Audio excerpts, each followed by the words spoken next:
கண்ணை மறைத்தது போல் ஓர் அச்சுறுத்தலான இருட்டு அறையில் கதாநாயகன் மாட்டிக்கொண்டு இருந்தான்.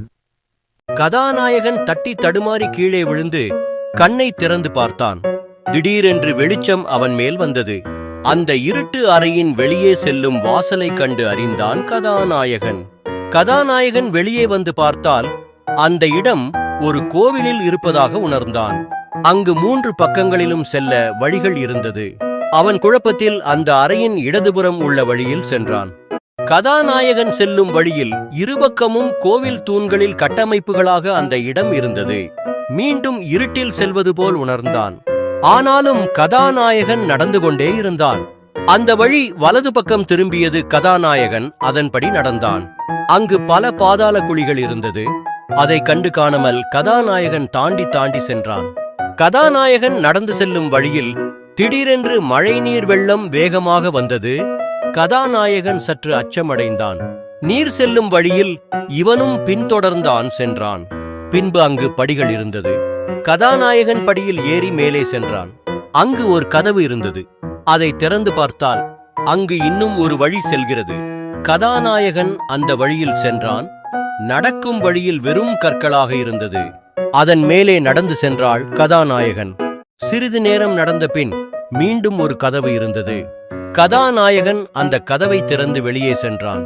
அங்கு வலது பக்கம் செல்ல மட்டுமே வழி இருந்தது.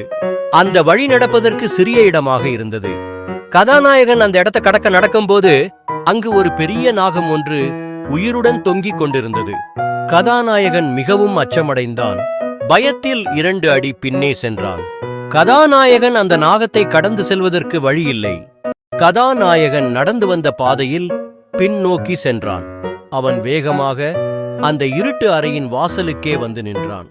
இப்போது கதாநாயகன் அந்த அறையின் வலதுபுறம் பயணிக்க தொடங்கினான். கதாநாயகன் செல்லும் வழியில் கோவில் தூண்கள் பல இருந்தது. அதில் தெய்வங்களின் சிற்பங்களை பார்த்து கொண்டே நடந்தான். கதாநாயகன் நடந்து வந்த பாதையில் ஒரு பெரிய கதவு இருந்தது. அந்த கதவை திறந்து உள்ளே நுழைந்தான். மீண்டும் தொடர்கின்ற பாதையில் நடந்து சென்றான். அங்கு இருக்கும் சுவற்றில் தெய்வங்களின் ஓவியத்தை கண்டு ரசித்துக் கொண்டே நடந்து செல்கிறான். திடீரென்று கதாநாயகன் காதில் மணி ஓசை கேட்கிறது. அதை கேட்டதும் வேகமாக நடந்து செல்கிறான். ஒரு கதவு இருந்தது. அதை கதாநாயகன் திறந்து பார்த்தான். அங்கு அக்னி ஒளியுடன் சிவன் சன்னதியில் சிவனை பார்த்தான்.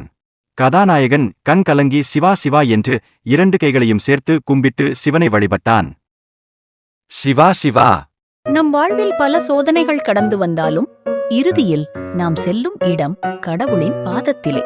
நாம் எப்போதும் முயற்சியும் நம்பிக்கையும் கைவிடாமல் வாழ வேண்டும். கடவுள் நம் பக்கமே.